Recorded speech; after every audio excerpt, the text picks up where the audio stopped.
Partai Keadilan Sejahtera atau PKS resmi mengusung Anies Baswedan dan Sohibul Iman sebagai bakal calon gubernur dan bakal calon wakil gubernur di Pilkada Jakarta pada November mendatang.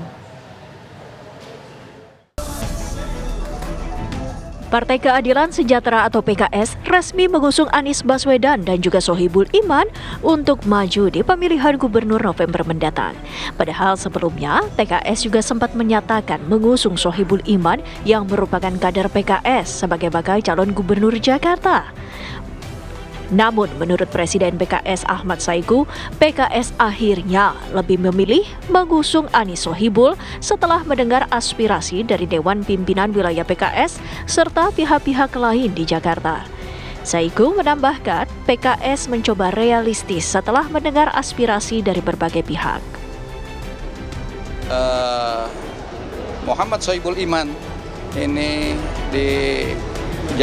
diputuskan sebagai calon wakil gubernur DKI untuk mendampingi Bapak Anies Rashid Baswedan sebagai calon gubernur DKI. Ini semua diambil setelah menerima usulan dari DPW DKI Jakarta, juga masukan-masukan dari berbagai pihak, dari para cendekiawan, dari tokoh-tokoh masyarakat, akademisi, tokoh lintas agama, para habaib. Nah, sehingga kemudian kita menentukan pilihan seperti itu.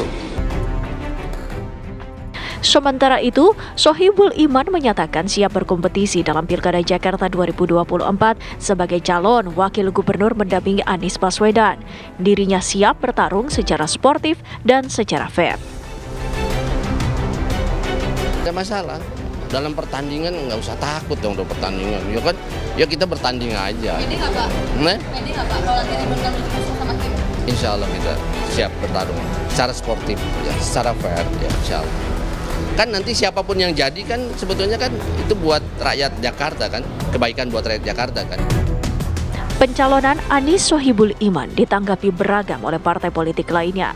Koalisi Indonesia Maju masih belum final akan mencalonkan Ridwan Kamil di Pilgub Jakarta, namun semuanya sepakat untuk mengusung calon yang sama. Sementara PDIP meyakini tidak ada partai politik yang bisa mengusung calonnya sendiri sehingga harus berkoalisi. Kita kan sekarang masih dalam proses untuk melakukan diskusi dialog di antara partai-partai politik, dan itu adalah proses yang sedang berjalan. Apa yang sudah disampaikan oleh teman-teman dari PKS tentu kita apresiasi, kita hormati, tetapi kita Koalisi Indonesia Maju yang seperti kami sampaikan sudah bertekad dari awal untuk pilkada ini, khususnya pilgub-pilgub, dan lebih khusus lagi untuk pilgub-pilgub di Pulau Jawa, kita bersepakat untuk bersama-sama. Itu hal yang baik, artinya ada yang berani menyampaikan, ada yang memang ingin menyampaikan menjadi satu calon. Hanya saya, sekali lagi dengan segala kerendahan hati, tidak ada satu partai pun yang bisa mencalonkan sendiri, termasuk PDI Perjuangan, termasuk PKS. Nah, tinggal bagaimana memenuhi minimum 22 kursi kalau saya tidak salah ya. Kalau PDI Perjuangan 15, perlu 7 kursi lagi.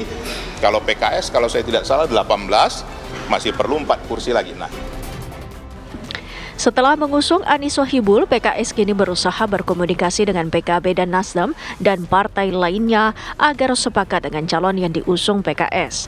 PKS bersikeras untuk memajukan kadernya di Pilgub Jakarta sesuai amanah partai. Tim TV One mengabarkan.